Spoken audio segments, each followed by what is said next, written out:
अस्सलामुअलैकुम, SMTV global के साथ मैं हूं आमना अनफाल। सबसे पहले न्यूज़ हेडलाइंस।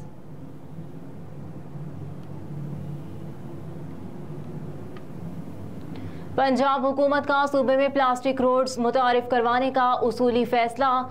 निगरान वज़ीर आला पंजाब मोहसिन नकवी ने प्लास्टिक रोड्स की तामीर के लिए प्लान तलब कर लिया है। सूबे भर में 3 माह के दौरान 107 मंसूबे मुकम्मल किए जाएंगे। प्लास्टिक रोड तारकोल रोड के मुकाबले में ज़्यादा पायदार होती है। तारकोल में प्लास्टिक मिक्स करके बनाई जाने वाली सड़क जल्द टूट फूट का शिकार नहीं होती।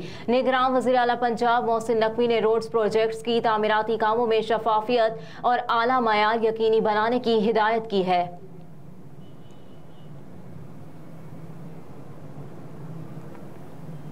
शाहिद खाकान अब्बासी की अदालती दायरा इख्तियार से मुतालिक दरख्वास्त पर फैसला फिर मुअख्खर।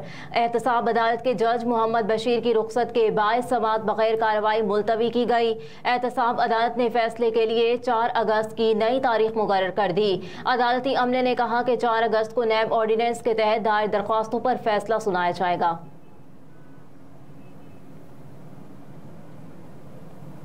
चीफ सेक्रेटरी को धमकियों का केस। राना सनाउल्लाह की इंसदादी दहशतगर्दी अदालत तलबी।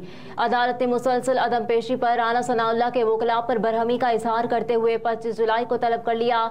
अदालत ने केस में राना सनाउल्लाह के जमानती राना सईद को भी तलबी का नोटिस जारी कर दिया। नोटिस के मतन के मुताबिक पुलिस राना सनाउल्लाह को हर सूरत तलबी के लिए पाबंद करे। वज़ीर दाखिला को बजरिया पुलिस तलबी का नोटिस जारी किया गया। नोटिस में कहा गया है कि क्यों ना आपके खिलाफ कार्रवाई की जाए।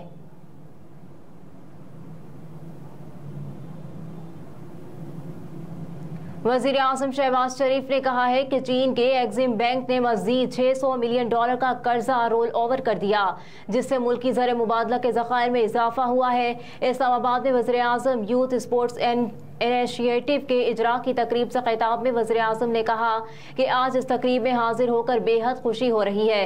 पूरे पाकिस्तान की जानिब से नौजवानों को सलाम पेश करता हूँ। महदूद वसाइल के बावजूद नौजवानों ने पाकिस्तान का नाम रोशन किया।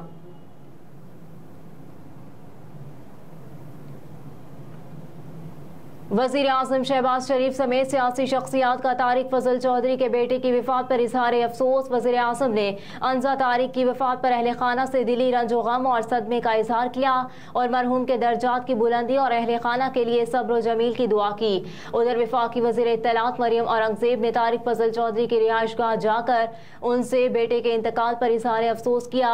स्पीकर राजा परवेज़ अशरफ ने भी तारिक फजल चौधरी के बेटे की वफ़ात पर इजहार अफसोस किया। राजा परवेज़ अशरफ ने कहा कि मुश्किल की इस घड़ी में तारिक फजल चौधरी और दीगर अहले खाना के गम में बराबर के शरीक हैं। अल्लाह ताला तारिक फजल और अहले खाना को जवान बेटे की मौत पर सब्र जमील अता फरमाए।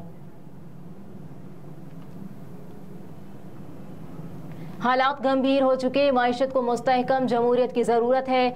समाजी राब्ते की वेबसाइट ट्विटर पर शेख रशीद ने अपने पैगाम में लिखा कि सुप्रीम कोर्ट 3 अहम केसेस की समाअत करने जा रही है जो पाकिस्तान की सियासत और सियासतदानों का रुख मोड़ सकते हैं, आने वाले दिनों में सियासत पर गहरे असरात छोड़ सकते हैं और नित नए सियासी तजुर्बात में रुकावट का बायस भी बन सकते हैं। उन्होंने लिखा कि जब तक असम्बलियाँ टूट ना जाए, निगरान हुकूमत आ ना जाए, इलेक्शन कमीशन तारीख ना दे दे, तब तक इलेक्शन का वक्त पर होना या वक्त पर ना होना सवालिया निशान है।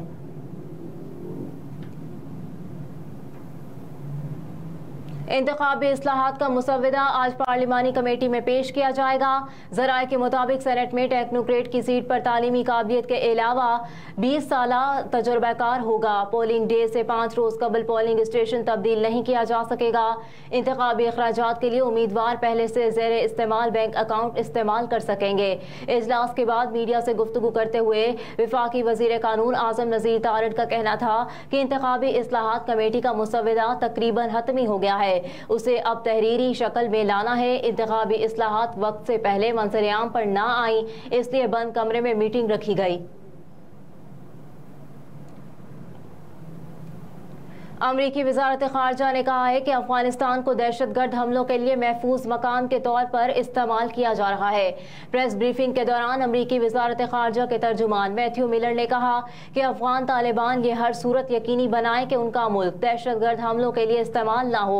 मैथ्यू मिलर ने मजीद कहा कि अफगान तालिबान की जिम्मेदारी है कि वो अपने मुल्क को दहशतगर्दों की पनाहगाह ना बनने दें। दहशतगर्दी को रोकना तालिबान की जिम्मेदारी है।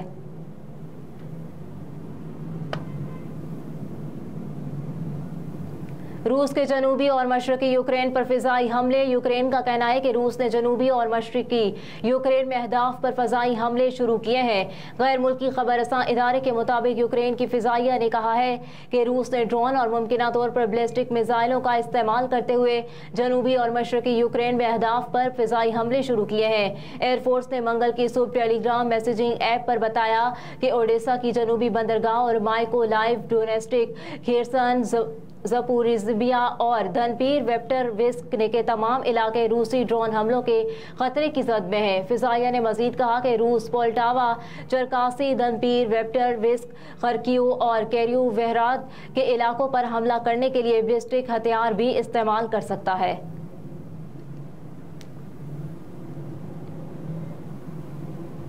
और खिलाफ काबा को मस्जिदुल हराम मुंतकिल करने की तैयारियां मुकम्मल। सदारत आमा बराए उमूर हरमैन शरीफैन की नुमाइंदा general department of movement and logistic services agency ने खिलाफ काबा की नकलो हमल के लिए ट्रकों का इंतजाम कर लिया है, जिन पर खिलाफ काबा को हिफाजती इकदाम के साथ मस्जिद हराम ले जाया जाएगा। इस अमल के लिए नकलो हमल के बेड़े को जरासीम से पाक किया गया है और मरकजी गाड़ी के साथ एक इजाफी गाड़ी भी रखी गई है, जबकि एक मोबाइल वर्कशॉप भी इस अमल का हिस्सा है, जिससे तकनीकी अमले की मदद हासिल होगी। हेडलाइंस आपने जानी। न्यूज़ स्टूडियो से फिल वक्त इतना ही। आप देखते रहिए SMTV ग्लोबल।